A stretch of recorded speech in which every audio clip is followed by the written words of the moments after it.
Father Raphael returned to the archdiocese, but peace eluded him. Sleep offered no respite. Visions of the Last Supper statues haunted him, their grotesque faces vivid. Dan and Richard, shaken by the hacienda, struggled to find normalcy. Richard awoke one night to find his rosary knotted tightly, impossible to unravel. Dan, praying alone in the chapel, saw the candle flames dim and shiver, though the air was still. Then the reports began. A parishioner claimed her son spoke to a statue of St. Michael, which whispered secrets about her sins. Another was found scratching symbols into her walls with broken nails, muttering a guttural chant. At St. Dominic's, a priest collapsed mid-sermon, his face frozen in horror. And then Renz returned. He appeared during Vespers, calm and composed. "I heard what happened," he said smoothly. "I want to help." Dan and Richard exchanged uneasy glances. Renz seemed different, his movements too fluid, his eyes unwavering. Yet his charm won over the other clergy, who welcomed him back without question.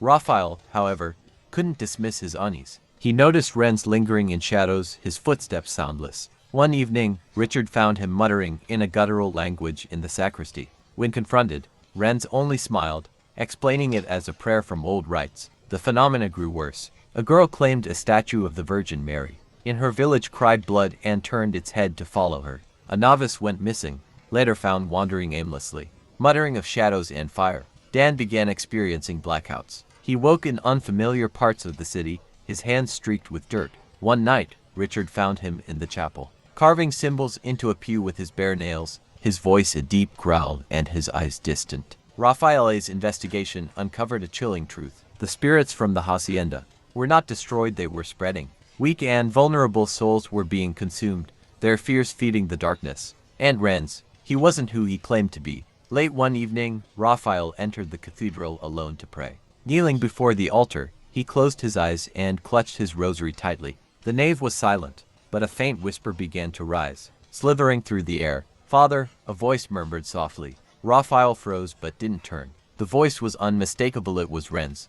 The whisper came again, layered with a guttural undertone. "They're already here." Raphael opened his eyes. Before him, the flickering candlelight cast shadows that twisted and stretched unnaturally. The statues of saints lining the walls appeared closer, their faces subtly distorted, their painted eyes glowing faintly. The air grew icy, and the whispers swelled into a cacophony of guttural chants. A suffocating dread filled the room, pressing down on him. The candles dimmed, and the oppressive darkness seemed to pulse with malevolent intent. Behind him, the cathedral doors slammed shut,